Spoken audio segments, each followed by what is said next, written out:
नमस्कार मित्रों। समाज का एक ये बहुत ज्वलंत मुद्दा है। इसको लोग फर्जी तरीके से भी लगाते हैं और ऐसी घटनाएं भी घटित होती हैं, जैसे दुष्कर्म जैसे अपराधों की कार्रवाई रद्द करने से पहले समझौतों को परखे कोर्ट। इसमें सुप्रीम कोर्ट ने ये कहा है कि जो अगर दुष्कर्म जैसी कार्रवाई होती है तो हाई कोर्ट में ये लोग आते हैं क्वैशिंग के लिए, एफआईआर क्वैशिंग के लिए 482 या 226 में लोग आते हैं। हाई कोर्ट को इस प्रश्न पर विचार करना होगा, क्या सीआरपीसी की धारा 482 या संविधान के अनुच्छेद 226 के तहत शक्ति का प्रयोग समझौते के आधार पर आपराधिक कार्रवाई को रद्द करने के लिए किया जा सकता है। तो इस तरह के मामले में क्या हुआ था कि ये गुजरात का मामला था। इसमें जो है हाई कोर्ट ने तो रद्द कर दिया, गुजरात हाई कोर्ट ने, लेकिन महिला उससे सेटिस्फाई नहीं थी आदेश से, तो सुप्रीम कोर्ट गई। तो सुप्रीम कोर्ट ने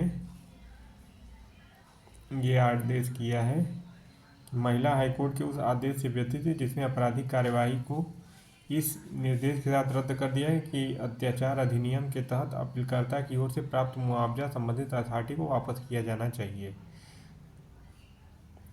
समझौते के अस्तित्व के बारे में संतुष्ट होना जरूरी है। पीठ ने कहा कि यदि अदालत वास्तविक समझौते के अस्तित्व के बारे में संतुष्ट है तो विचार करने वाला दूसरा प्रश्न यह है कि क्या मामले के तथ्यों में रद्द करने की शक्ति का प्रयोग किया जाना चाहिए। पीठ ने कहा कि भले ही पीड़िता की ओर से समझौते को स्वीकार करने का हलफनामा रिकॉर्ड में हो, लेकिन गंभीर अपराधों और खासकर महिलाओं के खिलाफ जो भी अपराध हैं उनमें व्यक्तिगत रूप से या वीडियो कॉन्फ्रेंसिंग के जरिए मौजूदगी सुनिश्चित करना हमेशा उचित होता है, ताकि अदालत सही तरीके से जांच कर सके कि क्या कोई वास्तविक समझौता हुआ है।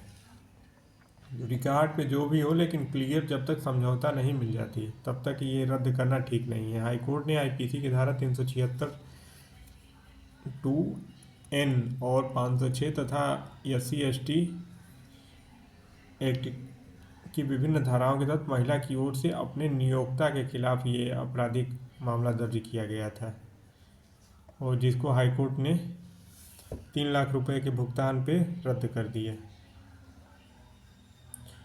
भुगतान के आधार पर की गई याचिका के आधार पर हाईकोर्ट ने रद्द कर दिया।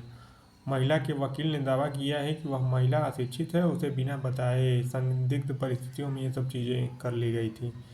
तो सुप्रीम कोर्ट ने ये महत्वपूर्ण आदेश दिया है। ये दुष्कर्म जैसे आपराधिक कार्रवाई जो है, आपराधिक मामले हैं, उनके लिए ज़रूरी है कि समझौते को परख ले हाई कोर्ट, और उसके बाद सुप्रीम कोर्ट ने एक ये मासिक धर्म स्वच्छता की ज़मीनी स्थिति जानने केंद्र, इस पर भी एक इंफॉर्मेशन दिया है। स्कूलों में मासिक धर्म स्वच्छता की ज़मीनी स्थिति क्या उसमें चल रहा है, क्या स्थिति है, लड़कियों को क्या सुविधाएं प्रदान की जा रही हैं, ये सब चीज़ें केंद्र को आदेशित किया है कि वो ये सब चीज़ें जाने, उसके बाद ही इस पर कुछ भी कार्रवाई किया जाए।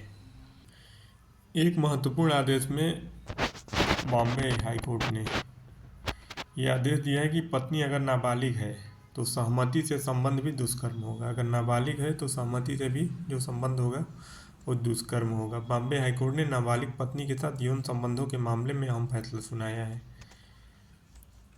पति के खिलाफ दुष्कर्म का केस चलाया जा सकता है। हाईकोर्ट ने एक मामले में आरोपी की 10 साल की सज़ा को बरकरार रखी है।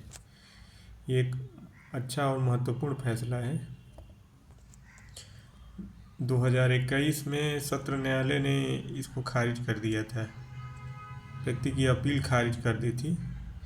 2021 में उसने यहाँ हाईकोर्ट में चुनौती दी, तो हाईकोर्ट ने भी उस आर्डर को मेंटेन रखा है। दुष्कर्म के बाद गर्भवती हुई तब की थी शादी। शिकायत 2019 का था, गर्भवती हो गई, फिर उसने शादी कर लिया। हालांकि कोर्ट ने यह तर्क नहीं माना। कोर्ट ने कहा कि दस्तावेजों के मुताबिक महिला का जन्म 2002 में हुआ था और 2019 में घटना के वक्त वह नाबालिग थी। ये एक महत्वपूर्ण है कि अगर नाबालिग महिला है तो दुष्कर्म का मुकदमा चलेगा, वो भले पत्नी हो।